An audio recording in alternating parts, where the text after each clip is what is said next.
Vamos abrir na lição 5. Falar sobre aprofundar um pouco mais sobre a alma. Depois de umas 3 aulas aí falando sobre o corpo, né? Hoje entra aí nesse assunto da alma.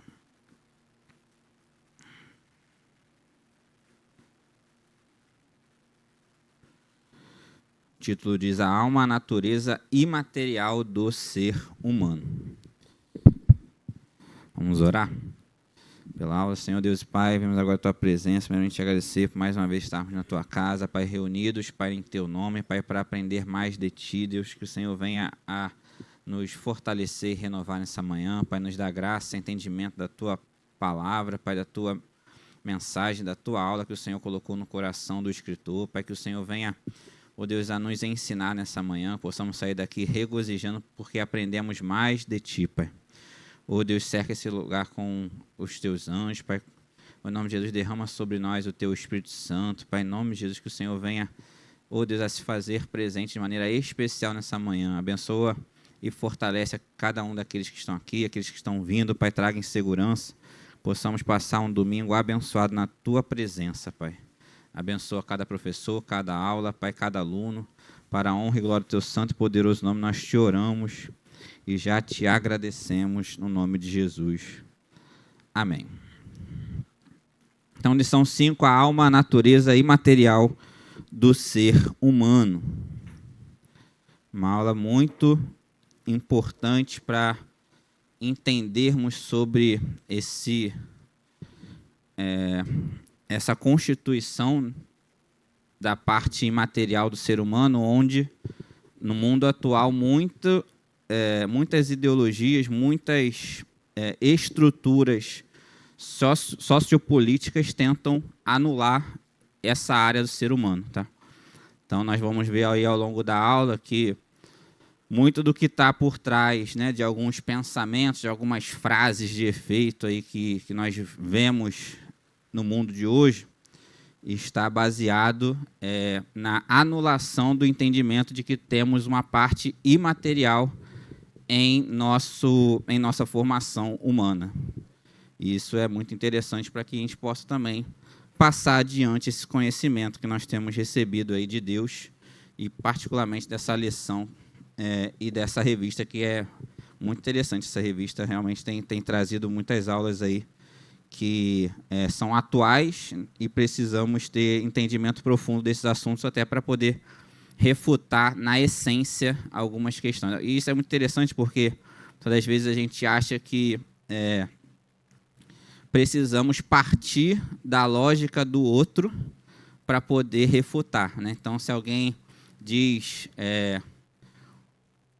essa mesa é preta, não necessariamente você vai refutar isso como não, essa mesa não é preta, eu estou vendo branco. Isso é interessante. Muitas vezes a gente tem que ir na essência da formação da mesa, da formação daquilo que está por trás daquela. Se fosse preto, eu teria uma dificuldade assim assado. O branco, ele traz, por exemplo, o reflexo da luz. Você está vendo que a luz está refletindo? Então, não poderia ser preto, tem que ser branco aquilo ali. Então, esse trabalho de ir na essência em questões mais profundas da humanidade, isso é o que a gente precisa fazer muitas das vezes com essas ideologias que estão aí, né? E com essas ideias que o ser humano tem levantado. E nós vamos ver ao longo dessa aula algumas questões desse tipo, que a gente precisa entender a essência e, através da essência, e uma delas é, claro, a essência da criação, como a gente vai ver agora em Gênesis capítulo 1, a gente refutar ideias que vêm do inimigo para o coração do ser humano, que é enganoso. Amém, irmãos? O texto áureo diz assim, e não temais os que matam o corpo e não podem matar a alma. Temei antes aquele que pode fazer perecer no inferno a alma e o corpo. Né? Jesus, lá registrado em Mateus capítulo 10, versículo 28. A verdade prática, cuidar da alma é uma atitude fundamental para uma vida cristã estável e uma eternidade de alegria e paz. Amém? Vamos lá em Gênesis capítulo 1, versículos 27 e 28. Vamos na nossa tradução.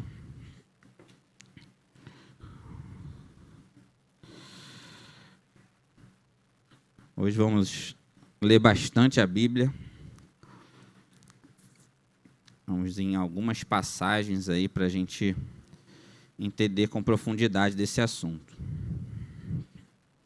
Gênesis 1, 27 e 28 diz assim: Criou Deus, pois, o homem à sua imagem.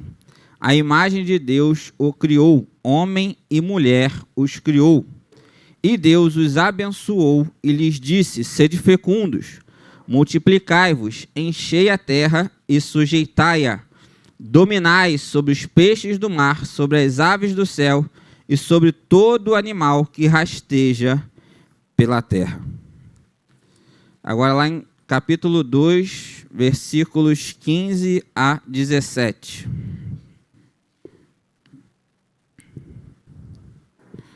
Tomou, pois, o Senhor Deus ao homem e o colocou no jardim do Éden para o cultivar e o guardar.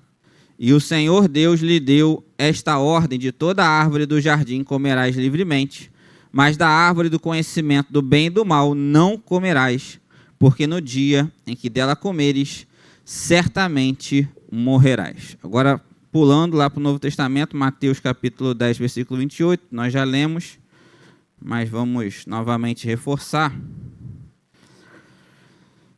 Mateus 10, 28.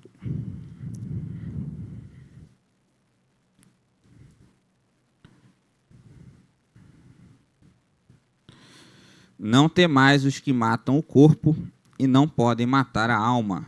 Temei antes aquele que pode fazer perecer no inferno tanto a alma como o corpo. Amém? Então, algumas pinceladas aqui. Vamos voltar lá em Gênesis capítulo 1, versículos 27 e 28. Olha quantas coisas interessantes nós vemos nesse texto. Vamos perceber agora, são temas que lá no capítulo 1 ainda são atuais. A criação da humanidade é o ponto culminante da narrativa de Gênesis. Capítulo 1.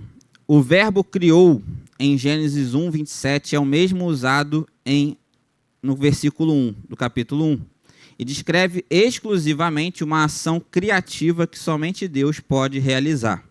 Uma criação a partir de sua vontade e poder, não da matéria pré-existente. Então Deus disse: haja, e as coisas existiram, né? E não se transformaram, né? Isso é importante. O termo homem não se restringe ao sexo masculino, mas funciona como um título coletivo para a humanidade.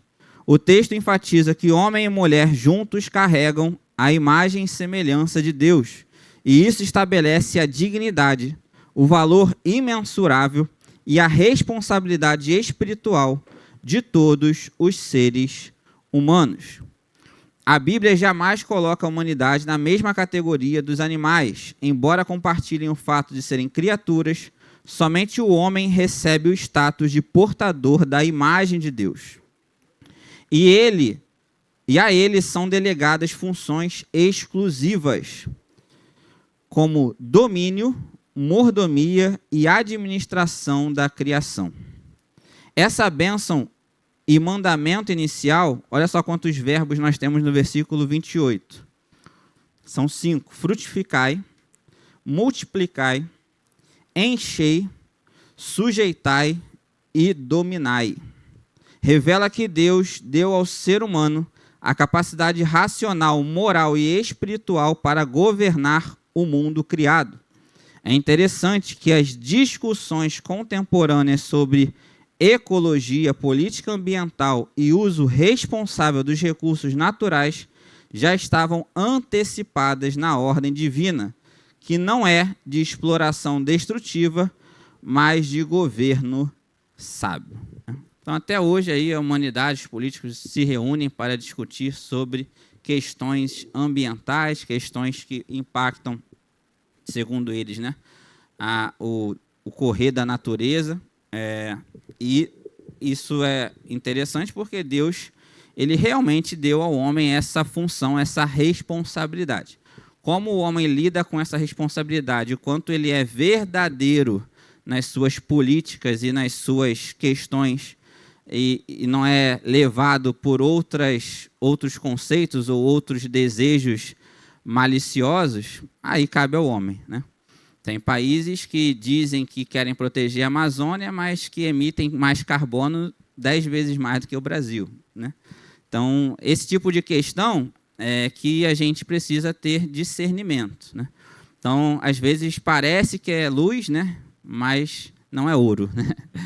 Então, nem tudo que reluz é ouro, aí haja considerando o ditado popular. Então, mas Deus deu essa responsabilidade ao ser humano, né? Deus deu a responsabilidade de governo, né? de sujeição, de cuidado, claro, de multiplicação naturalmente da espécie e de domínio, né? Então, naturalmente, o crescimento da humanidade derivaria do crescimento da humanidade as questões de governo, né? Derivariam a monarquia, derivaria o que a gente teoricamente vive no Brasil, uma democracia, um regime presidencial. Então, tudo isso acontece naturalmente por conta daquilo que o homem, em sua essência, foi criado e responsabilizado por Deus. Então, o homem ele tem, diferente dos animais, essas funções exclusivas de dominar, de realmente administrar o mundo que vive, né? E para isso Deus deu capacidade racional, moral e espiritual. E aí que há uma questão, né? Racional, nem sempre o homem age pela razão, né? Moral, nem sempre o homem age pela própria consciência que Deus colocou. Muitas das vezes o homem age por aquilo que, pela sua ganância, pelos seus desejos carnais, pelas suas concupiscências.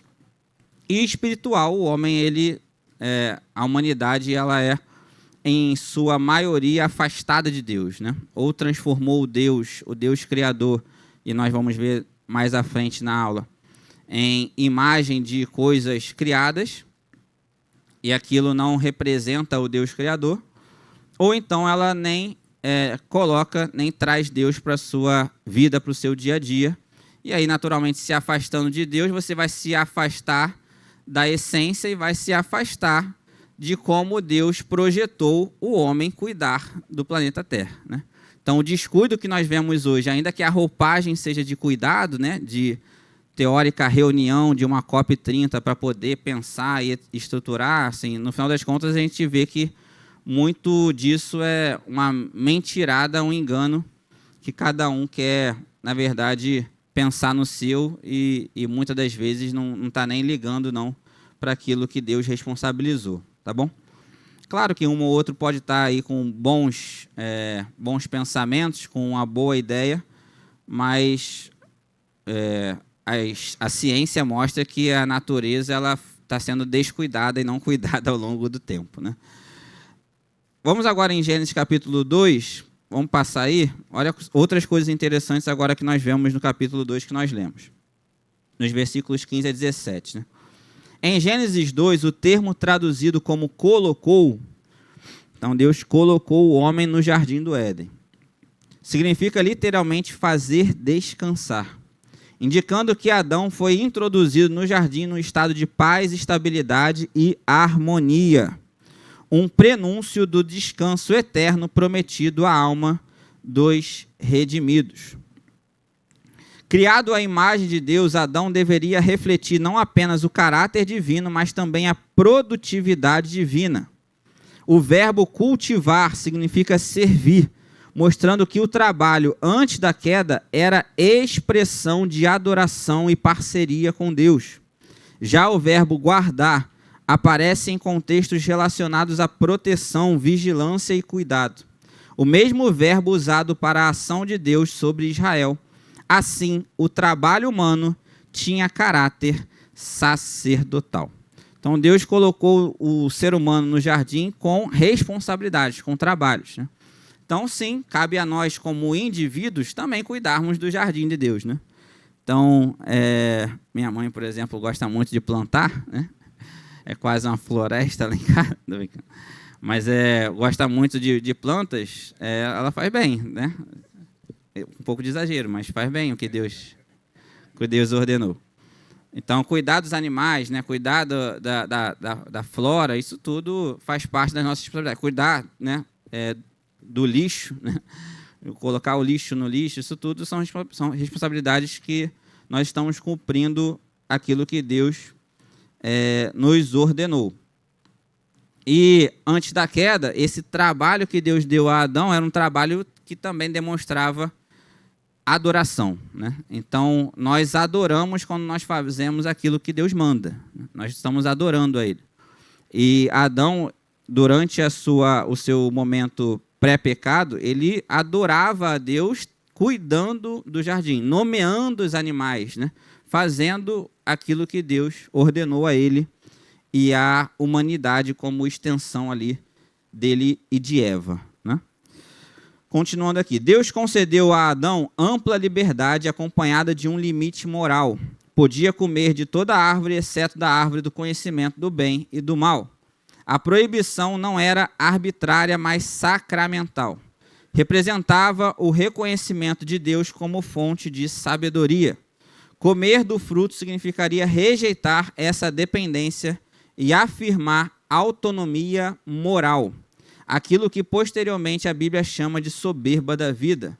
A sentença "certamente morrerás" indica que a consequência não seria apenas a morte física, mas também a morte espiritual, ruptura com Deus, distorção interior, perda da harmonia com a criação e conflitos relacionais. Tudo o que se desdobrou após a queda. Então, no versículo 16, vem a ordem de Deus acerca do limite. 16 e 17, a ordem de Deus acerca do limite que Deus colocou a Adão acerca da árvore do conhecimento do bem e do mal, uma história que nós conhecemos muito bem, né? E aí, naturalmente, o que significa isso em sua essência? Que o homem escolheu a sabedoria própria, né? Então, antes a sabedoria vinha de Deus e era suficiente o conhecimento que Deus entregava ao ser humano. E Deus falou, se você comer dessa árvore, você vai também conhecer aquilo que só eu estou te dando a conhecer. E aí você vai ser punido por isso, porque rejeitou o meu conhecimento, rejeitou a minha sabedoria para agregar a sua existência, a sua sabedoria própria, né? Tanto é que quando eles comem, Deus fala, agora eles são como nós, né? E Deus fala ao Espírito Santo, ali, o Espírito Santo, Pai e o Filho falam, agora eles são como nós, conhecedores do bem e do mal. Então, essa rejeição era muito mais aquilo ali, o fruto era só um simbolismo. Na verdade, o que Deus sempre olha é o coração, né? Então, e o coração de Adão e de Eva, principalmente, eles foram inclinados a conhecerem aquilo que não deveriam conhecer, porque Deus estabeleceu aquele limite. Então, assim, para nossas vidas também, aquilo que Deus estabelece de limite é porque Ele entende e Ele tem a certeza de que, se conhecermos, não vai ser benéfico para a nossa vida. Então, é melhor não conhecer, não experimentar, para que a consequência não venha. Amém, irmãos? Jesus, em Mateus 10, 28, reforça de modo categórico a natureza imaterial, eterna e indestrutível da alma humana. Ele ensina que o corpo pode ser destruído pelos homens, mas a alma permanece além do alcance humano, pertencendo exclusivamente a Deus. Esse versículo estabelece dois princípios fundamentais. A alma possui maior valor que o corpo, pois não é limitada pela morte física. Deus é o Senhor absoluto sobre o destino eterno da alma, sendo Ele quem julga, conserva ou condena. Assim, enquanto Gênesis revela o amor do homem na criação, Jesus revela o amor eterno da alma, o valor eterno da alma na eternidade. Então, o homem foi muito valioso na criação, foi o ponto culminante, como nós falamos, da criação. Mas Jesus traz para a gente o valor eterno da nossa alma na eternidade. O ser humano não é apenas matéria inanimada, mas criatura espiritual chamada a viver em reverência ao Criador, que julga justamente. A advertência de Cristo nos lembra que a maior tragédia da existência não é a morte física, mas morrer sem Deus, separado dele para sempre. Então Jesus estabelece aqui algo muito interessante, que é o ser humano pode até fazer mal ao corpo, mas só Deus quem determina o destino da sua alma, né? E isso é interessante porque a Bíblia vai nos revelar que esse corpo aqui ele é corruptível e Deus tem para nós um corpo de glória, né? Então, a nossa alma é eterna, o nosso corpo vai ser transformado, como Paulo diz. Então, isso é muito importante porque muitas das vezes colocamos nossos temores no homem, mas o nosso maior temor é realmente perder a salvação da nossa alma. Quando Jesus fala, ele fala que adianta ganhar o mundo inteiro e perder a sua alma, né? Então, o ser humano ele precisa entender essa parte imaterial de maneira plena, porque com esse entendimento a gente foge de algumas pegadinhas aí, umas dificuldades que o ser humano pode enfrentar por conta desse desconhecimento da parte imaterial que nós vamos estudar nessa lição. Vou ler aqui agora introdução, objetivos e motivação e a gente começa na revista. Introdução dessa aula, a presente lição o convida a aprofundar a compreensão bíblica sobre a alma humana, sua natureza imaterial, atributos e importância no relacionamento com Deus. Vivemos dias em que ideologias materialistas negam a existência da alma e sua responsabilidade moral, tornando esse ensino ainda mais urgente. Ensinar sobre a alma é reafirmar a verdade de que fomos criados à imagem de Deus e chamados à santificação. Objetivos da aula. Objetivo número 1, fazer os alunos compreenderem que a alma é a sede das emoções, da razão e da vontade. Demonstrar, com base bíblica, que a alma é uma parte imaterial e imortal do ser humano, capacitando-as a refutar visões materialistas. Conscientizar os alunos da necessidade de cultivar uma alma saudável por meio de oração, da meditação na palavra de Deus e de hábitos santos. E a motivação e aplicação da aula: estudar a natureza da alma fortalece a fé cristã ao revelar a dignidade e a responsabilidade do ser humano diante de Deus. Em tempos de relativismo e materialismo, é essencial reafirmar a verdade bíblica sobre a imortalidade da alma e sua necessidade de salvação. Como seres criados à imagem de Deus com alma imortal, somos chamados a viver em santidade e responsabilidade diante do Criador. Cuidar da alma é essencial para a nossa salvação e comunhão com Deus. Então, a nossa alma anela por Deus, né? Então, aquilo que anseia por Deus, aquilo que busca, que quer buscar, se conectar com o Criador é a nossa alma. Amém, irmãos? E através do nosso corpo nós adoramos a Ele com o nosso culto racional, como vimos nas últimas aulas. Vamos agora para a revista?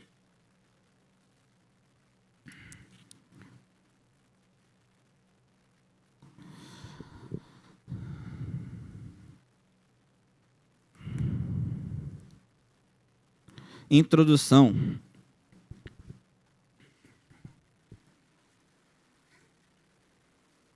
Na primeira lição, apresentamos um conceito preliminar da alma, demonstrando seu lugar na tríplice constituição do homem.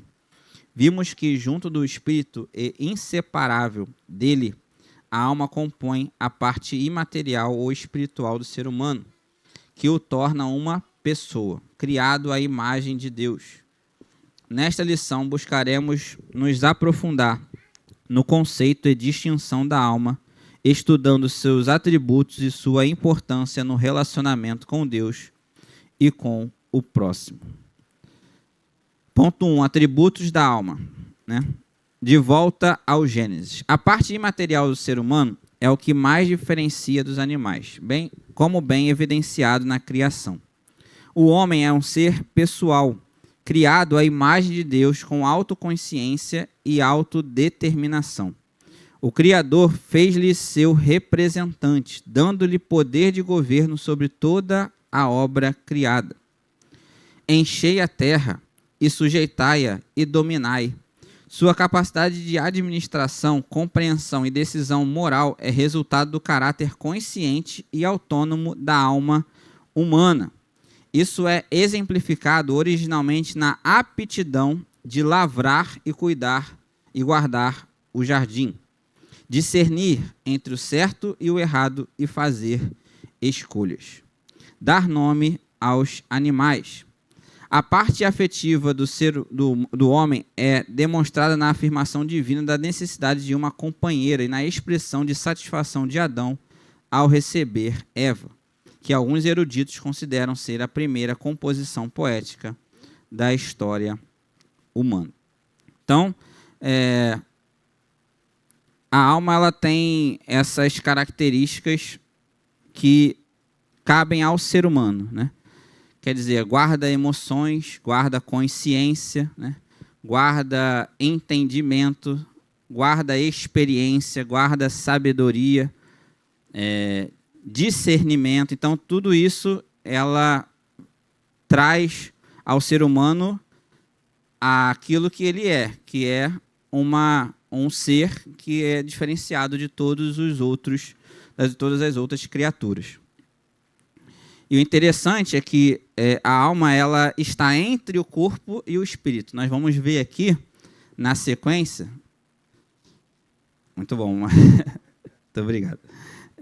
Nós vamos ver aqui na sequência que como nós posicionamos a alma entre o corpo e o espírito de maneira que nós entendemos uma organização muito interessante, onde um é responsável e um consegue ter uma consequência nas ações do outro. Então, o espírito sobre a alma e a alma sobre o corpo. É muito interessante que nós vamos ver, porque esse posicionamento da alma entre o espírito e o corpo é um entendimento profundo que nos fará ter o discernimento de que, se nós estivermos no nosso espírito ligado a Deus, nós vamos naturalmente fortalecer a nossa alma, quer dizer, nossas emoções, guardar o nosso coração, ter sabedoria, aplicar o conhecimento de Deus de maneira que a nossa mente seja transformada para que o nosso corpo execute a vontade de Deus.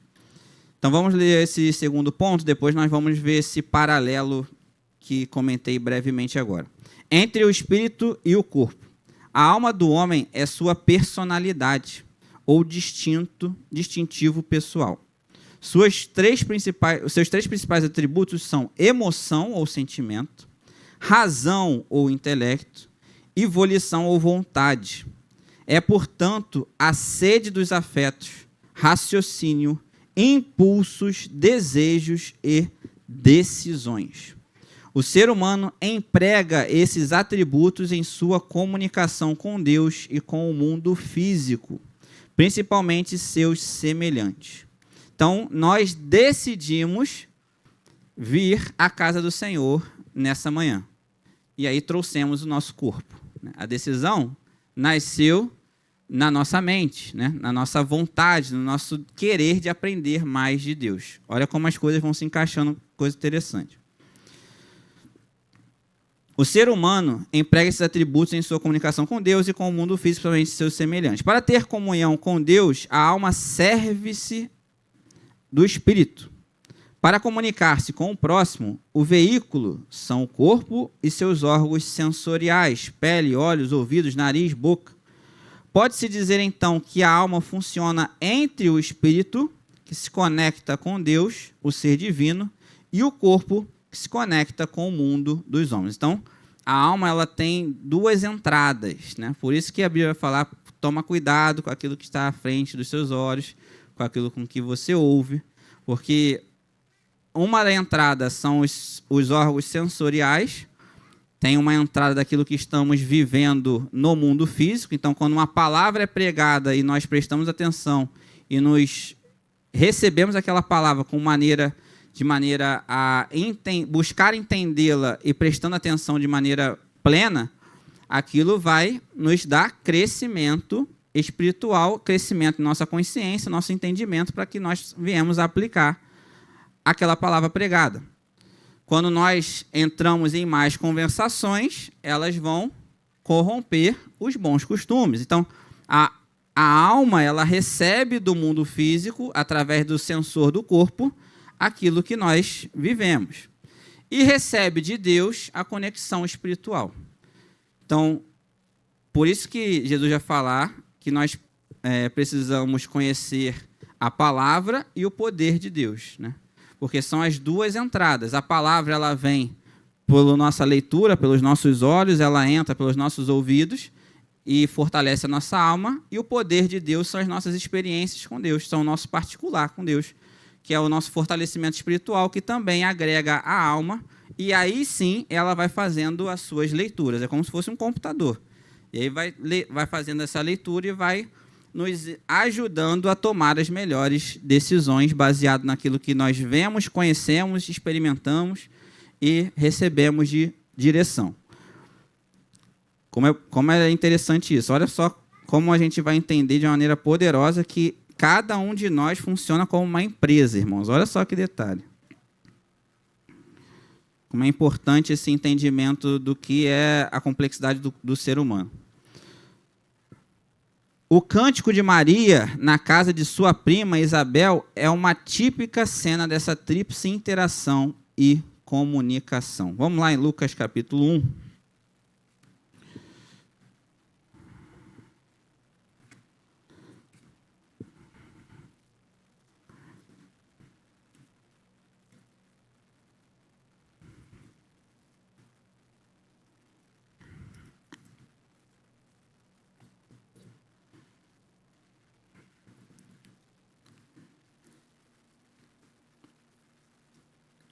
Só os versículos 46 e 47. Lucas 1, 46 e 47 diz: Então disse Maria, a minha alma engrandece ao Senhor, e o meu espírito se alegrou em Deus, meu Salvador.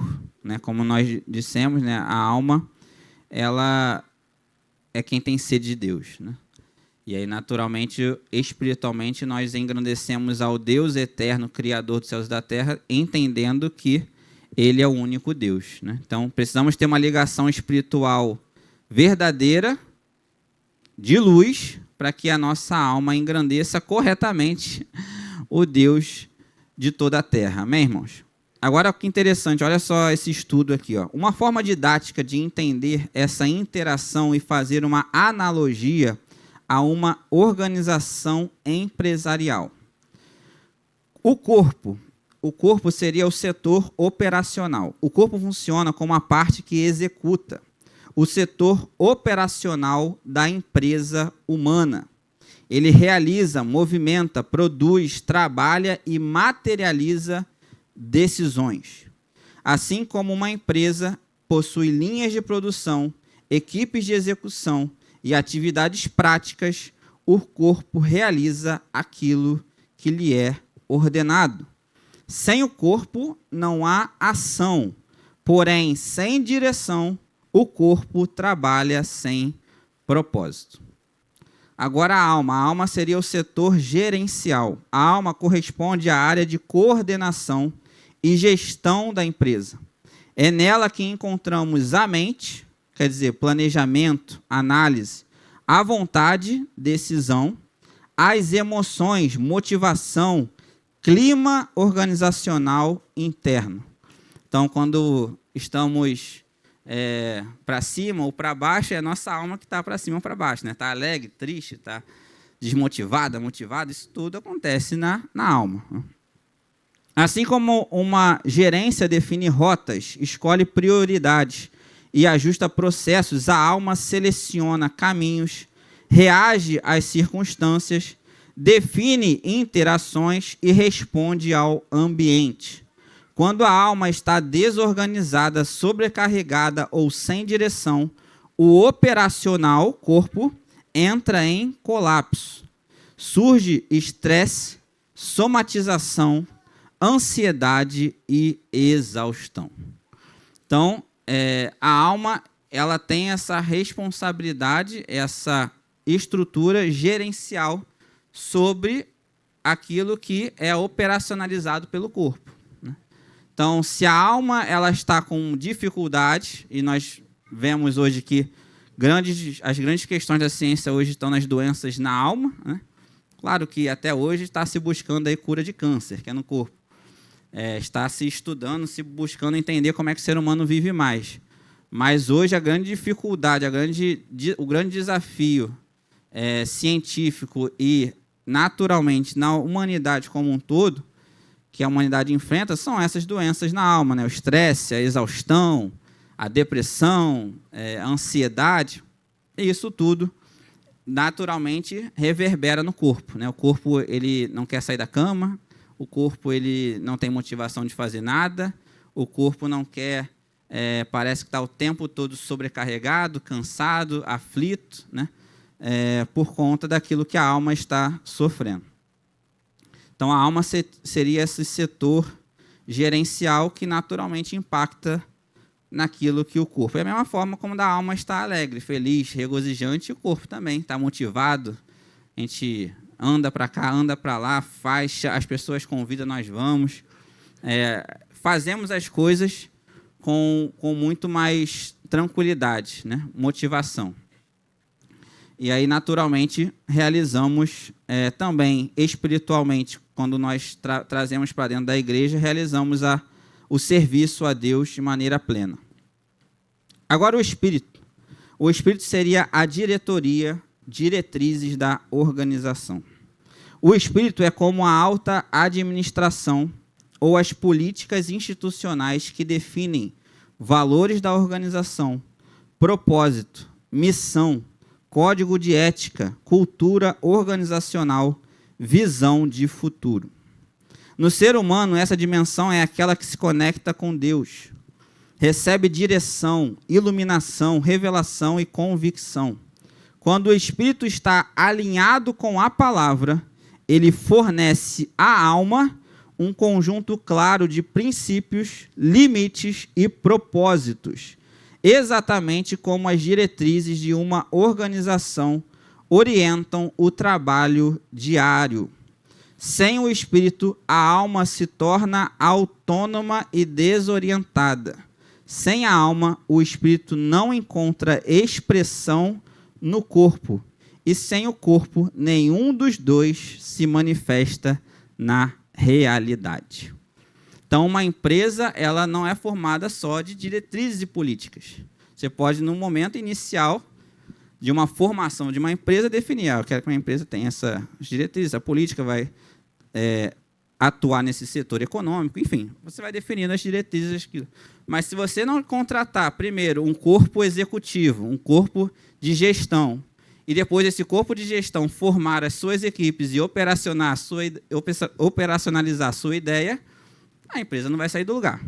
Então, da mesma forma, se nós não usarmos corretamente os 3 setores da nossa vida, quer dizer, o espiritual, a nossa alma e o nosso corpo, nós não vamos funcionar corretamente. Isso é muito importante, porque nós vamos ver agora na sequência como o ser humano e algumas ideologias elas querem tirar essa parte de direção e de gestão do ser humano. E aí entram, por exemplo, frases como meu corpo, minhas regras. O que quer dizer isso? Quer dizer o quê? Que a pessoa ela quer conectar só o seu corpo à sua existência. Como se a sua existência fosse algo restrito ao corpo. E aí é o meu corpo, as minhas regras. Não. Existem regras divinas que se conectam com o nosso espírito, que fazem descer a nossa alma, que a gente possa tomar as melhores decisões, ter os melhores discernimentos para o nosso corpo executar a vontade de Deus.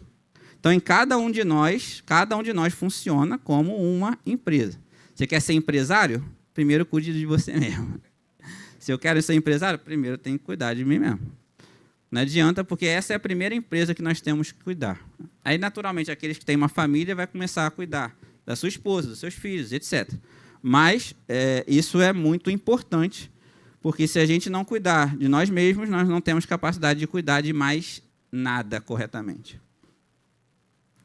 Então, o nosso espírito é aquilo que precisa estar com os nossos princípios e valores conectados à palavra de Deus. E aí ele vai levar para a nossa alma, e ela não vai estar desorientada, não vai ser autônoma. E nós vemos muito isso em empresas, tá, irmãos? De áreas ou sub-áreas que elas funcionam quase como um corpo distinto do restante da organização. E às vezes falta orientação, uma autonomia burra, porque não está seguindo uma diretriz que conecta com o restante da empresa. Então, isso acontece muito, que é uma das coisas que, por exemplo, fazem as empresas entrar em colapso. Quer dizer, colocar muita responsabilidade sobre os seus gerentes e nenhum deles está, ou alguns deles não estarem com a orientação correta de para onde a empresa está rumando. Por exemplo, pastor Joaquim, como responsabilidade dessa organização aqui do MJCP, ele recebe de Deus a direção, funciona como se fosse, né, o espírito em nosso corpo, recebe de Deus a direção para guiar as áreas, e aí se reúne com os líderes, né, com os pastores, para direcionar o caminho. Quer dizer, os gestores vão direcionar nas suas equipes como operacionalizar aquilo que ele recebeu de Deus. Então, assim funciona em tudo que a gente vive. E se funciona assim, né, individualmente, vai funcionar em todos os coletivos. Amém, irmãos? Isso é muito importante, o entendimento. Agora, a conclusão dessa analogia. Assim como a empresa precisa que a diretoria defina valores e princípios, a gerência interprete, organize e aplique essas diretrizes, e o operacional execute com excelência, o ser humano precisa que o espírito seja guiado pela palavra de Deus, a alma receba essa direção e governe com sabedoria, e o corpo reflita essa harmonia nas ações cotidianas. Então, por isso que precisa os três funcionarem. Porque se o corpo não estiver executando aquilo que, teoricamente, o nosso espírito está ligado, isso torna em quê? Hipocrisia. Né? Que aí a gente volta lá, Jesus condenando isso nos fariseus. Tinham algum conhecimento, tinham domínio sobre aquilo que era a lei de Deus dada a Moisés, mas quando você olhava o corpo executando, não respondia aquilo que eles falavam. Né? E aí, se não tiver essa tríplice relação muito bem coordenada, nós vamos entrar em estados em que cada um parece estar puxando para um lado. Né? E aí Jesus diz isso de uma maneira muito direta. São hipócritas. Então é muito forte isso. Quando o espírito não recebe direção da palavra, a alma assume o comando sem fundamento espiritual, tornando-se vulnerável a instabilidades emocionais e decisões equivocadas. Então, a alma, se ela não está direcionada, se o espírito não está fortalecido, conectado com Deus, a alma ela enfrenta instabilidades emocionais e, naturalmente, pode tomar decisões equivocadas, orientada por emoções, né? Orientada por experiências, orientada por ideias e conceitos humanos, por achismos. Então, isso tudo, se não tiver a alma conectada a Deus, a sua palavra, ela pode receber uma carga e ser responsabilidade de ações que não são idealmente responsabilidade dela. Portanto, cuidar da alma não é apenas tratar emoções, é alinhar o espírito com Deus para que a alma governe corretamente e o corpo execute com santidade e propósito. Esse é o equilíbrio original do Éden e o caminho para restaurar a saúde integral segundo o plano de Deus. Amém, irmãos? Ficou bem claro aí essa analogia? Glória a Deus, né? Agora vamos para o ponto 3.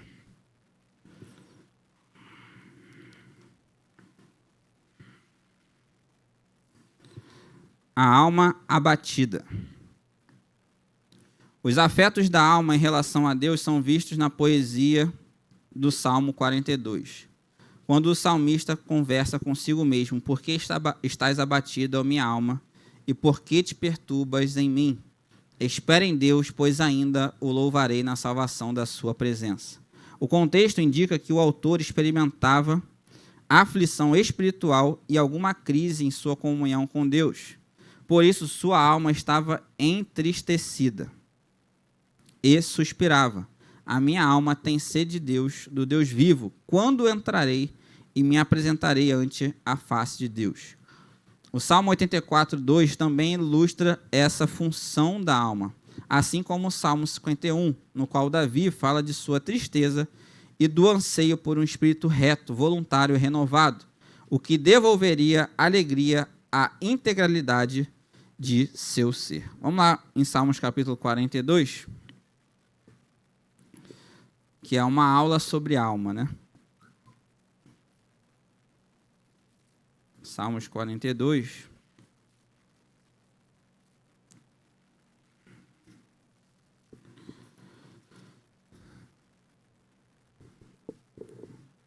Os filhos de Corá.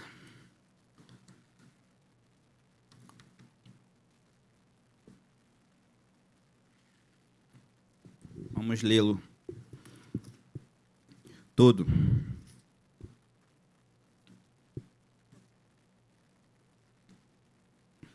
Como suspira a corça pela corrente das águas, assim por ti, ó Deus, suspira a minha alma.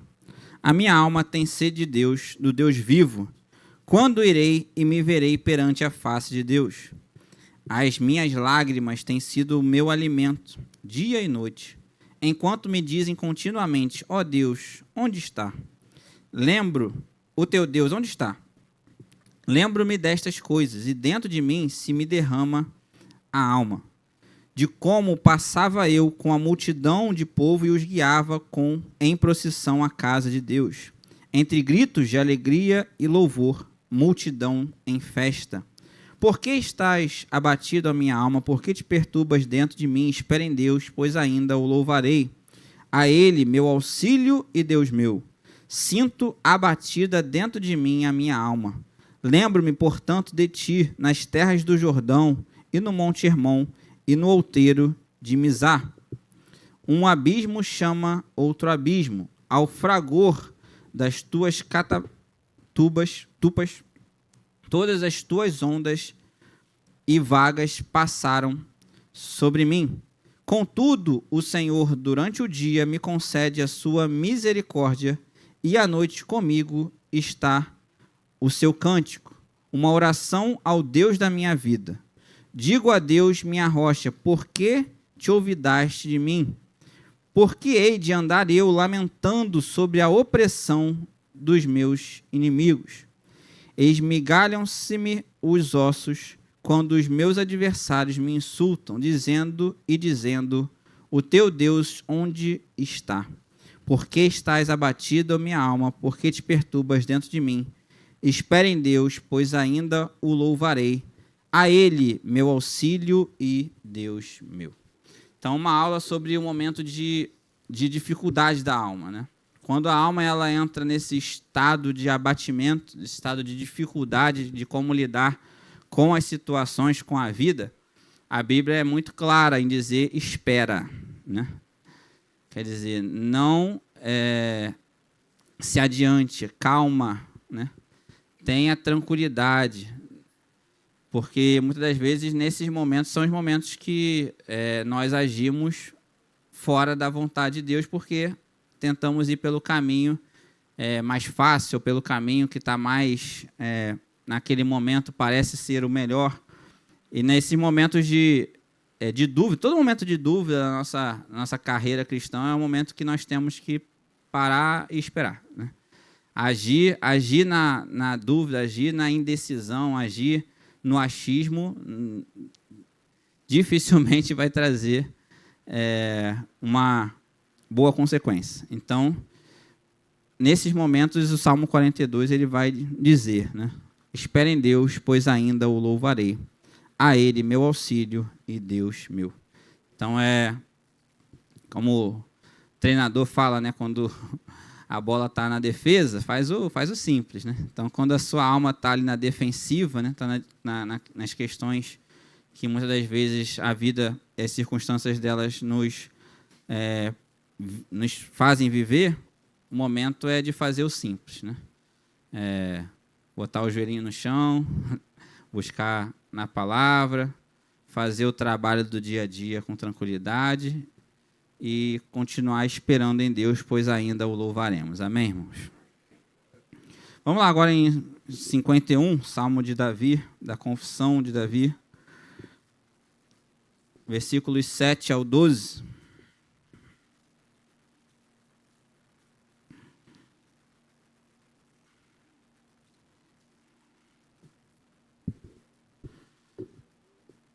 Interessante, porque Davi agiu, executou através do corpo, né, algo que estava fora da direção de Deus, e ele precisava religar o espírito dele a Deus, né, para que a alma dele voltasse a ter paz, né? Então é interessante, quando o corpo ele age fora da direção de Deus, a alma ela se atribula, porque nós conhecemos a verdade, a vontade de Deus, aquilo que é o correto, e aí precisamos voltar a reconectar o espírito a Deus para que a alma volte a ser abastecida e recupere o seu estado anterior.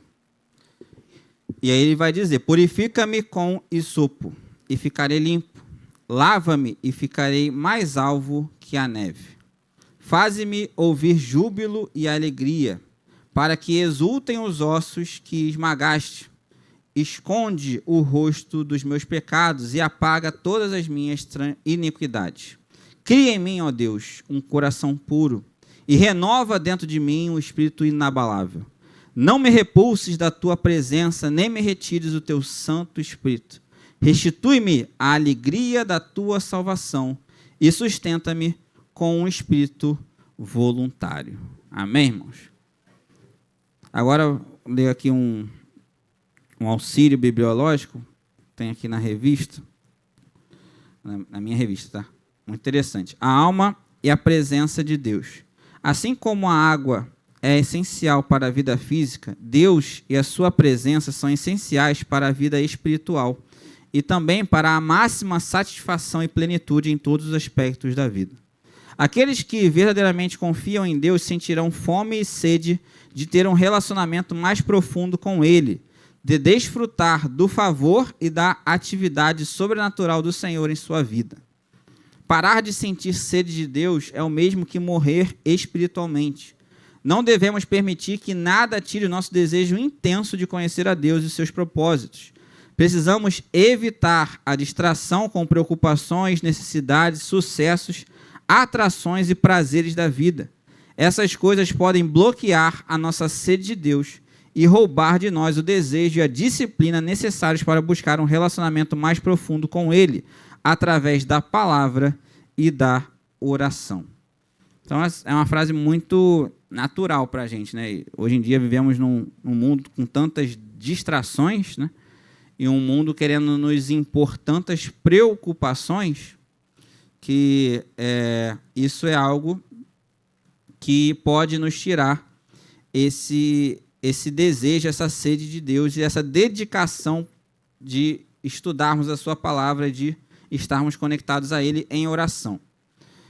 Precisamos ter muito cuidado e controlar bem o nosso tempo, né? Dedicar bem o tempo diário a Deus ali, reservando Ele, porque isso é fundamental para que nós hajamos e façamos aquilo que Ele quer que nós realizemos em nossa vida.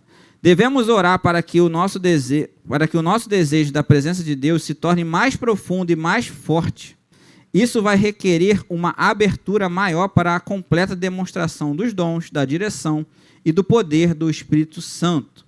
A nossa paixão por ver os propósitos de Cristo serem cumpridos na terra também deve se intensificar, até que ela nos leve à oração fervorosa e nos dê uma sede espiritual, como um cervo que brama pelas correntes das águas, em tempos de seca. Amém, irmãos? Então, cada vez que nós estamos mais e mais conectados com o nosso espírito a Deus, mais fervorosos estaremos nele, com Ele, e naturalmente mais a nossa alma estará fortalecida, renovada, cheia, tomando as corretas decisões, buscando os corretos cuidados, para que a gente venha a agir, não só em prol da vontade de Deus em nossas vidas, quer dizer, realizar ela através do nosso corpo, mas também abençoar os irmãos. Então, toda vez que nós somos bênção para o próximo, seja ele irmão em Cristo ou ainda não, nós estamos aqui entendendo na aula de hoje que isso vem num canal chamado Espírito, Alma e aí Corpo, né? Para que nós estejamos em verdade fazendo, servindo a Deus e realizando, cumprindo os seus propósitos por aquilo que vemos, né? Porque no final é importante. É por isso que Tiago fala, né, sobre fé e obras, né? Porque a fé sem obras é morta. Mas por quê? Porque se você não estiver traduzindo no seu corpo aquilo que você diz crer e aquilo que você está conectado espiritualmente, né, é complicado defender, né? Então, por isso que Tiago vai ajustar ali a doutrina que estava se formando e vai deixar clara que, olha, precisamos realizar em nossas vidas, executar o que a nossa fé diz que nós somos. Vamos agora para o tópico 2. A natureza da alma, imaterialidade e imortalidade. Distinção de substâncias. O texto de Mateus 10, 28 é um excelente fundamento para o estudo da alma como parte da natureza imaterial do ser humano. Em um só versículo estão profundas verdades espirituais reveladas por Jesus a respeito de nossa psique, algumas delas relacionadas a debates alimentados ao longo de toda a história, inclusive no contexto da igreja. Em primeiro lugar, Jesus expõe a clara distinção de substâncias entre as partes material e imaterial do homem. Uma tangível, o corpo, que pode perecer por ação humana, e outra intangível, a alma, que não pode ser destruída pelo homem. Nesse ponto, é importante observar que em vários textos das Escrituras, a parte imaterial é representada ora pela alma, ora pelo espírito. Nesses casos, as referências sempre abrangem ambas as substâncias devido à sua inseparabilidade. Vamos já ler o ponto 2 na sequência? Imaterialidade e responsabilidade pessoal. Ao tratar do perecimento da alma e do corpo no inferno, Jesus refuta as concepções antropológicas materialistas existentes desde a antiguidade. Em tempos modernos, temos o marxismo, que prega que o homem se resume à matéria, ignorando a existência de uma alma consciente após a morte. Essa ideologia ateísta nega a pecaminosidade e a responsabilidade moral do indivíduo. Considera que o mal é estrutural, que a culpa é da sociedade e que as pessoas individualmente são vítimas de estruturas opressoras, né? Bem atual, né? Identificam pecados sociais, mas não individuais. Esse engano desconsidera a necessidade de arrependimento, conversão e salvação pessoal e mantém as almas de seus adeptos no caminho da perdição eterna. Toda ideologia que promete soluções absolutas para os problemas do homem por meio de doutrinas sociais, políticas ou econômicas incorre no mesmo erro.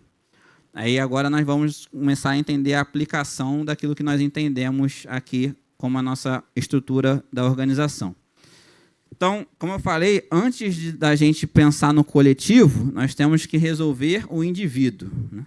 Então, o nosso indivíduo precisa estar conectado corretamente à direção de Deus, ao entendimento de quem somos e para onde queremos ir, para que aí sim as coisas coletivas funcionem ajustadas a isso, tá? E aí o que, por exemplo, nós vemos aí nessa ideologia marxista? Vamos lá em Provérbios capítulo 4.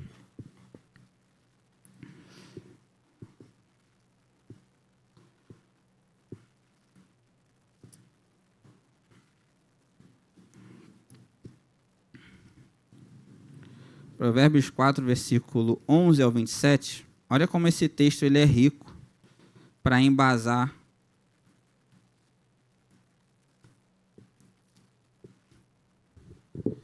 essa questão individual frente aos coletivos e essas ideologias que nós temos ouvido aí. Provérbios 4, 11 ao 27. No caminho da sabedoria te ensinei, e pelas veredas da retidão te fiz andar. Em andando por elas, não se embaraçarão os teus passos. Se correres, não tropeçarás. Retém a instrução e não a largues. Guarda, porque ela é tua vida. Não entres na vereda dos perversos, nem siga pelo caminho dos maus. Evita-o, não passes por ele. Desvia-te dele e passa de largo, pois não dormem, se não fizerem mal, e foge deles o sono, se não fizerem tropeçar alguém. Porque comem o pão da impiedade e bebem o vinho das violências. Mas a vereda dos justos é como a luz da aurora, que vai brilhando mais e mais até ser dia perfeito. O caminho dos perversos é como a escuridão, nem sabem eles em que tropeçam. Filho meu, atenta para as minhas palavras, aos meus ensinamentos, inclina os ouvidos. Não os deixes apartar-se dos teus olhos, guarda-os no mais íntimo do teu coração, porque são vida para quem os acha e saúde para o seu corpo. Sobre tudo o que se deve guardar, guarda o coração, porque dele procedem as fontes da vida. Desvia de ti a falsidade da boca e afasta de ti a perversidade dos lábios. Os teus olhos olhem direito e as tuas pálpebras diretamente diante de mim. Pondera a vereda dos teus pés e todos os teus caminhos sejam retos. Não declines nem para a direita, nem para a esquerda. Retira o teu pé do mal. Amém. A Bíblia afirma que o ser humano não é apenas corpo, mas um ser espiritual que sobreviverá à morte física e prestará contas ao Criador. Jesus também desmonta todas as ideologias que reduzem o homem à matéria ou ao coletivo. Ao dizer que alma e corpo podem perecer no inferno, o Senhor reafirma a responsabilidade pessoal, a realidade do juízo e a necessidade do arrependimento individual. Por isso, qualquer filosofia que atribui o mal exclusivamente a estruturas sociais e não ao coração humano está em direta oposição à revelação bíblica. A Bíblia não nega injustiças coletivas, mas ensina que a raiz do pecado é interna, espiritual e individual. Ignorar essa verdade é conduzir almas ao engano e à perda eterna. Nenhuma solução política, psicológica ou econômica pode restaurar o homem em sua essência, pois só há salvação em Cristo. Olha quão profundo é isso. Então, nós vemos hoje uma terceirização da responsabilidade e uma falsa culpa do ser humano a estruturas, seja uma estrutura individual, quer dizer, culpando o próximo, seja uma estrutura coletiva, né? Então, as ideologias, por exemplo, que hoje estão ganhando força, colocam muitas questões ao redor disso. E entre as duas questões mais importantes que eu considero uma, reduzir o ser humano à matéria, que é como eu falei, quer dizer, você não coloca e não traz ao outro a revelação de que você não vive por viver, quer dizer, você não vive só baseado nas suas experiências pessoais ou nas experiências dos outros, e você age conforme a sua vontade e os seus pensamentos a partir disso. Mas que existe uma natureza imaterial em você, que ela, primeiro de tudo, ela anela pelo seu Criador, e segundo, ela tem uma diretriz clara, revelada, que é a palavra de Deus. E isso, quando chega no coração dessas vidas que elas entendem verdadeiramente a sua essência, isso chega como uma bomba, irmãos. Por isso que, antes de tudo, antes de qualquer coisa que a gente venha falar, refutar, nós temos que pregar o amor de Deus. Nós temos que pregar que aquela vida é criada por Deus por um propósito. Isso chega na bomba dessas vidas que não têm propósito, que não sabem, que não entendem isso como uma bomba. Quando você fala que, olha, para com isso. Deus te ama, Deus te formou. Ainda no ventre da tua mãe, Deus contou teus dias. Você é um ser criado, planejado por Deus. Deus te ama, Deus mandou seu Filho Jesus para morrer por você. Você sabe o que você quer, você sabe o que verdadeiramente a sua consciência diz, e quem colocou essa consciência em você foi o seu ser criador, foi o seu Criador. Então, assim, o amor de Deus é Ele que é a maior notícia para a humanidade. Então, Deus amou o mundo de tal maneira que enviou o seu Filho. Essa é a maior notícia. E muitas das vezes a gente tem visto cristãos querer refutar, querer empurrar sobre essas ideologias conceitos científicos, até filosóficos, refutar na briga, na marra, na gritaria, não adianta. Por isso que não adianta, por isso que a gente continua vendo, às vezes, as coisas piorarem. Porque a gente está vendo a igreja se posicionar como humanos, de forma humana, e não de forma espiritual.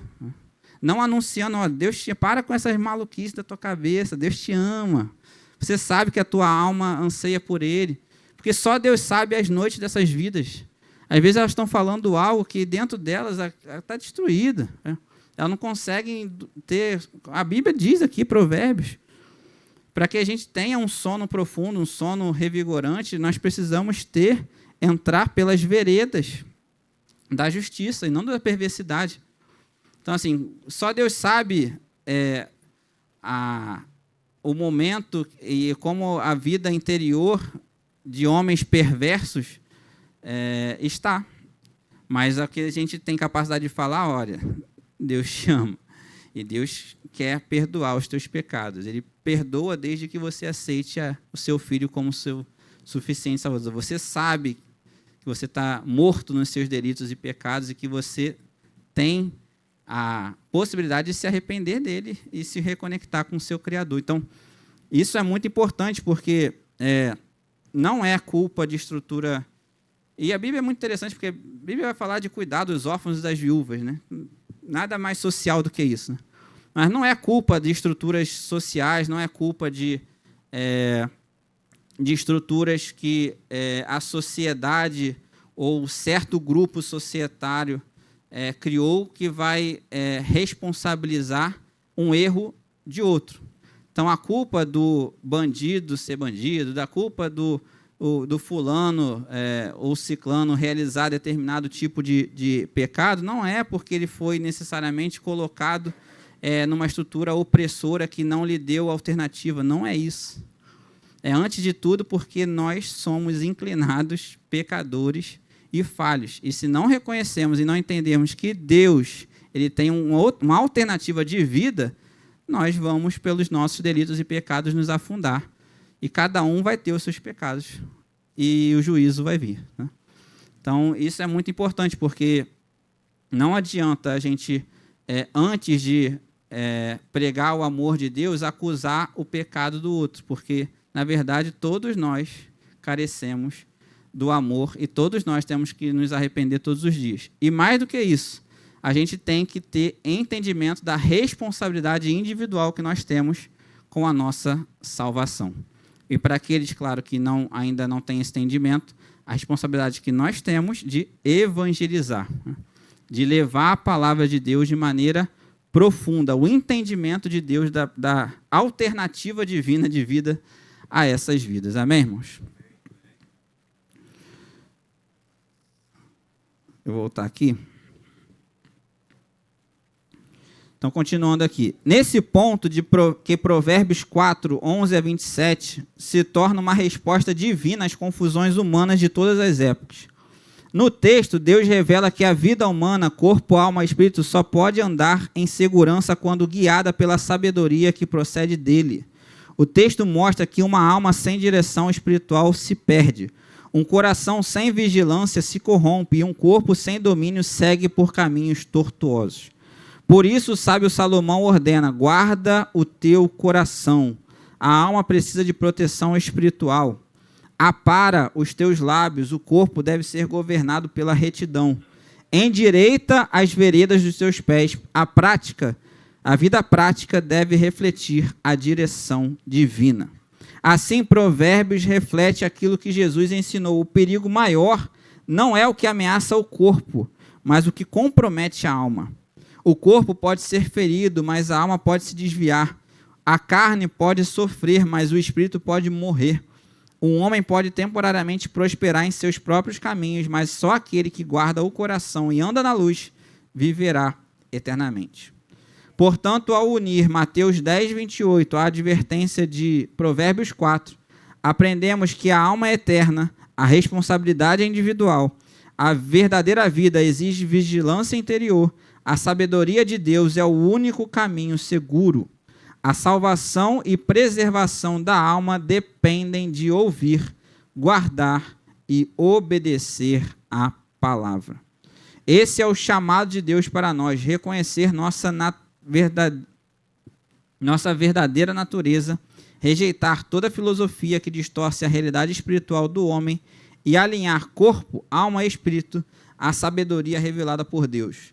Só assim caminharemos firmes pelas veredas da justiça, sem desviar nem para a direita nem para a esquerda, até o dia em que veremos aquele que guarda não apenas o corpo, mas sobretudo a nossa alma. Amém, irmãos? Então essa é a esperança da vida, né? Que um dia nós conheceremos e veremos como Ele é. E guardaremos a nossa alma do sofrimento eterno. Amém, irmãos? Agora vamos para o ponto 3 do tópico 2. Materialismo e teologia. A visão materialista da natureza humana vai além das questões político-ideológicas. Afeta também a teologia, principalmente quanto à missão da igreja. A ortopraxia, isto é, prática correta, prática correta. No campo católico, inspira a teologia da libertação. No protestantismo, a teologia da missão integral. Ambas se alimentam de concepções socioeconômicas e políticas comuns ao marxismo, que por sua vez tem como fundamento o ideário materialista e crítico, que busca tirar Deus do cenário humano e instigar as lutas de classes. Toda negação da condição pecaminosa do homem é, no mínimo, um ateísmo prático, independente do viés que assuma. Algumas correntes teológicas contemporâneas reinterpretam as Escrituras com base em vertentes da teologia da libertação e compartilham do mesmo campo de distorção e confusão espiritual. Conflitam com a sã doutrina que é essencial para a salvação da alma. Então, ideologia para a gente é palavra, né? Não tem essa de crente seguir ideologia nenhuma. A principal ideologia que a gente tem que seguir está revelada já, fechado o cânon há 2000 anos, e é isso que nós temos que correr atrás de entender e levar ao nosso próximo. Comentário aqui. As correntes teológicas citadas, né, as duas teologias ali, católica da libertação e a teologia da missão integral, né, que é chamada protestante. As correntes teológicas citadas surgiram em momentos específicos da história como respostas a realidades sociais turbulentas. E isso ajuda a entender por que elas assumem um caráter tão materialista. A teologia da libertação, por exemplo, nasceu na América Latina nas décadas de 60 e 70, em meio a regimes autoritários, desigualdades profundas e pobreza generalizada. Muitos teólogos católicos, influenciados pelo clima político da época, buscaram reinterpretar o Evangelho a partir da experiência do sofrimento social. Nesse movimento, recorrem às categorias marxistas de opressor versus oprimido, acreditando que a mensagem bíblica só seria encarnada caso se transformasse em instrumento de revolução social. Assim, leitura bíblica e teoria política passaram a caminhar juntas e a salvação foi frequentemente reduzida à libertação de injustiças econômicas. No ambiente protestante, a teologia da missão integral surgiu posteriormente inspirada em parte da teologia da libertação, mas com uma roupagem evangélica. Seu objetivo inicial era corrigir um desequilíbrio real, a negligência histórica de algumas igrejas quanto às necessidades sociais e materiais do próximo. Porém, em vários círculos, essa proposta evoluiu para uma ênfase excessiva na dimensão sociopolítica da fé, aproximando-se de fundamentos ideológicos semelhantes aos criticados na teologia católica progressista. Com isso, em alguns casos, a missão da igreja foi reinterpretada como transformação estrutural da sociedade, e não como uma proclamação da salvação, arrependimento e regeneração em Cristo. Então, como falamos, né? É muito interessante porque vai falar, a Bíblia é muito clara que nós fomos criados por Deus para as boas obras. Né? Vamos lá em Efésios.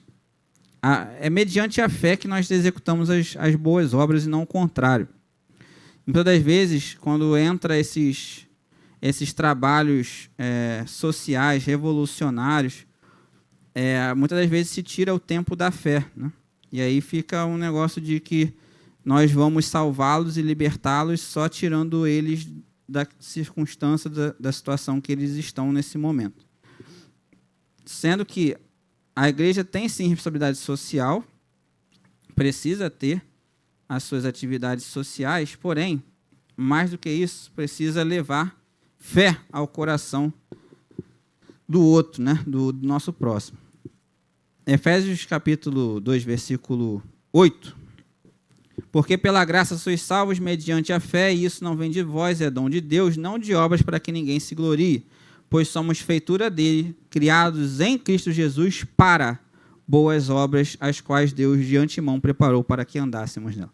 Então, nós vamos naturalmente andar nas boas obras, né? Executar através do nosso corpo aquilo que nós cremos, se a nossa fé estiver alinhada e o nosso entendimento da palavra, que também nos ordena a cuidar não só da natureza, como nós vimos no início da aula, mas também do próximo, nós vamos obedecer isso. Então, a gente volta lá, que a gente comentou sobre Tiago. Assim, o crente precisa executar as boas obras, só que ele tem que cuidar, antes de tudo, da sua fé, né? O ser humano precisa realizar boas obras, ajudar o próximo, né? Suportar, ajudar realmente o ser humano a ser algo mais igualitário, né? A humanidade ser algo mais igualitária. Porém, isso tem que ser executado através da obediência à palavra de Deus, porque aí na palavra vai dizer tudo isso, né? Deus vai mandar, mais uma vez, Deus vai mandar nós cuidarmos do pobre, da viúva, do órfão. A palavra de Deus não manda isso? Quer trabalho social mais bonito do que isso? No final das contas é isso, só que nós precisamos, antes de executar os trabalhos sociais, cuidar da nossa fé. Amém, irmãos? Esse pano de fundo histórico é importante porque mostra como ambas as teologias surgem não de uma leitura e interpretação direta das Escrituras, mas de um esforço de adaptá-las às tensões políticas da época. A partir dessa tentativa, a natureza espiritual e imaterial do ser humano, especialmente a realidade da alma e sua necessidade de redenção, acabou sendo secundarizada ou explicada à luz de categorias sociológicas. E quando a antropologia bíblica é substituída por uma análise materialista da condição humana, inevitavelmente a doutrina da salvação, do pecado e da responsabilidade pessoal se perde. Por isso, compreender a origem dessas teologias ajuda a entender por que elas tendem a minimizar a dimensão espiritual e moral do homem, ponto central do ensino de Jesus e totalmente incompatível com uma visão bíblica da alma, né? Então, mais uma vez, precisamos cuidar do nosso indivíduo para que, naturalmente, a gente execute as ações coletivas em obediência e vontade e direção da palavra de Deus. Mais uma vez, isso não anula a necessidade de termos frentes sociais, de buscarmos ajudar. Isso é até naturalmente obediência à vontade de Deus. Porém, isso, se não vier acompanhado da verdadeira fé, isso, infelizmente, não traz salvação, né? É o que Efésios diz, né? Não de obras para que ninguém se glorie. Então, ninguém vai ser redimido diante de Deus por conta das obras sociais ou por conta dos auxílios e ajudas que fez sem a direção de Deus. Amém, irmãos? Isso é fundamental. Agora, o último tópico. A alma renovada e submissa a Deus. Edificação e saúde.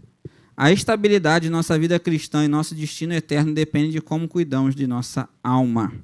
A oração é um meio eficaz para nos livrar da ansiedade, um transtorno de dimensão global.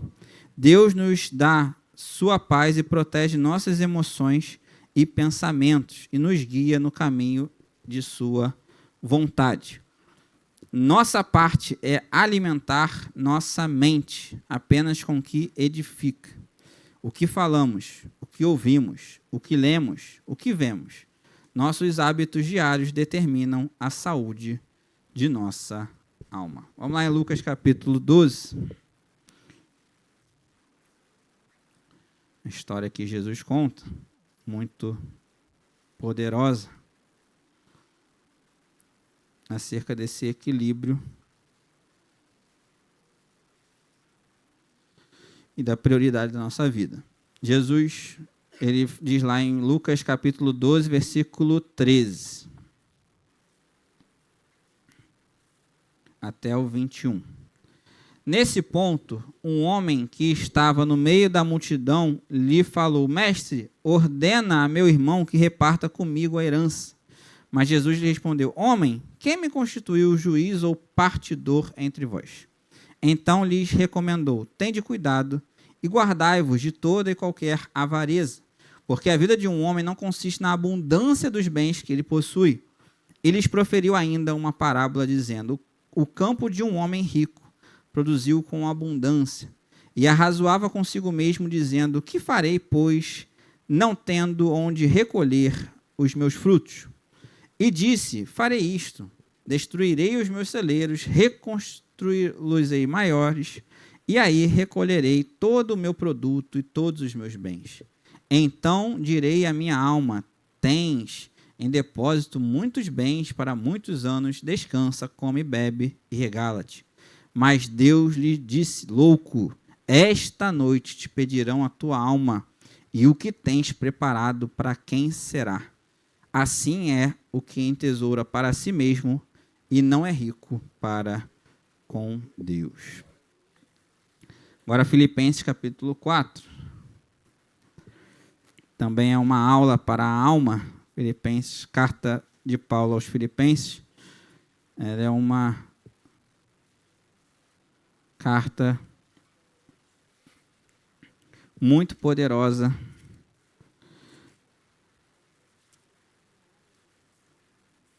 sobre como devemos cuidar da nossa alma, né? Carta da felicidade.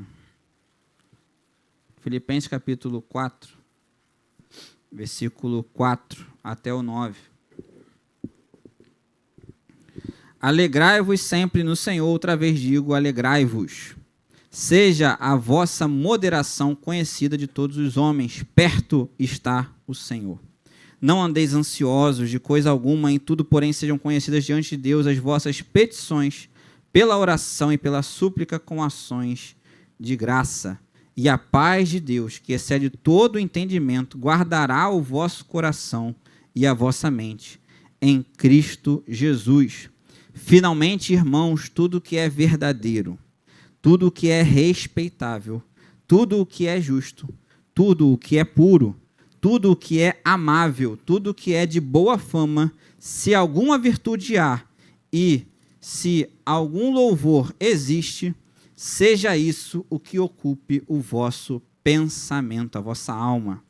O que também aprendeste e recebeste e ouviste e vistes em mim, isso praticai, corpo, né? E o Deus de paz será convosco. Amém, irmãos? Vamos agora para o último ponto, para finalizar a aula. Purificação e renovação. Ainda quanto aos cuidados da alma, a Bíblia nos adverte dos maus pensamentos, dos desejos impuros e perversos, e das intenções e inclinações malignas. Devemos purificar e renovar nossa alma para que sejamos transformados e experimentemos a boa, agradável e perfeita vontade de Deus, vivendo em santidade e temor. Vamos lá em Deuteronômio capítulo 4.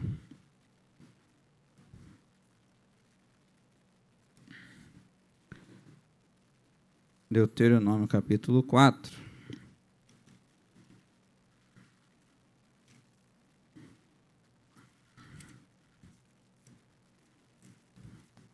Versículo 14 ao 18.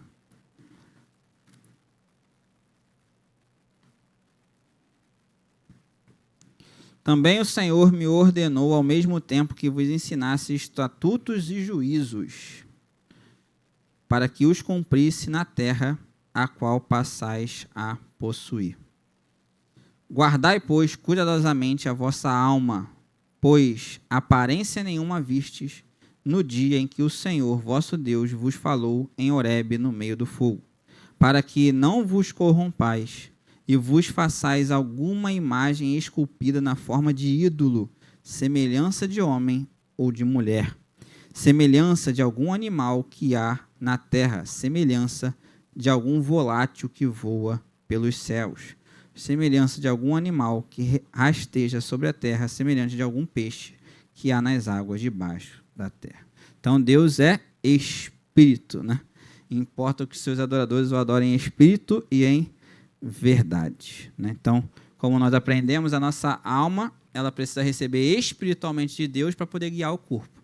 Então, nada daquilo que nós vemos, né? Por isso que idolatria é um pecado tão perverso, né? Assim, diante de Deus, assim, então dói muito para ele, porque ele quer que a gente conecte nosso espírito para que o nosso corpo, como nós aprendemos, né, execute a sua vontade. Então, se a gente acha que a gente vai alimentar nossa alma pelo aquilo que a gente está vendo, né,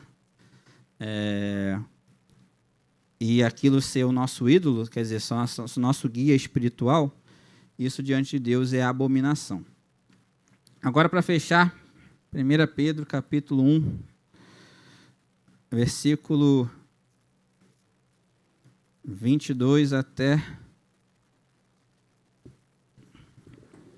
capítulo 2, versículo 5.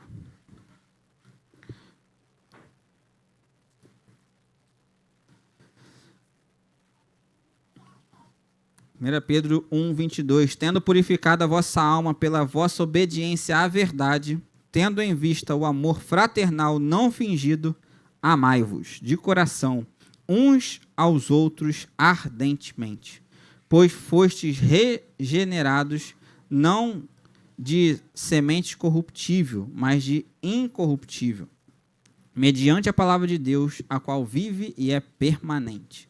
Pois toda a carne é como a erva e toda a sua glória como a flor da erva. Seca-se a erva e cai a sua flor. A palavra do Senhor, porém, permanece eternamente. Ora, esta é a palavra que vos foi evangelizada. Despojando-vos, portanto, de toda maldade e dolo, de hipocrisias e invejas e de toda sorte de maledicências, desejai ardentemente, como crianças recém-nascidas, o genuíno leite espiritual, para que por ele vos seja dado crescimento para a salvação, se é que já tendes a experiência de que o Senhor é bondoso. Chegando-vos para ele a pedra que vive, rejeitada assim pelos homens, porém para com Deus eleita e preciosa, também vós mesmos, como pedras que vivem, sois edificados casa espiritual, para serdes sacerdócio santo, a fim de oferecerdes sacrifícios espirituais agradáveis a Deus por intermédio de Jesus Cristo. Amém, irmãos? Glória a Deus. O texto fala por si, né? Como diz o outro, né? Não fique nas minhas palavras. Conclusão. O cristão precisa viver em plena santificação, o que inclui a contínua rejeição de pensamentos, sentimentos e desejos pecaminosos, mantendo pura a sua alma. Atribui-se a Lutero a frase que diz: não podemos impedir que os pássaros voem sobre as nossas cabeças, mas podemos impedir que eles façam ninho sobre elas. Amém? Pastor Joaquim. Glória a Deus.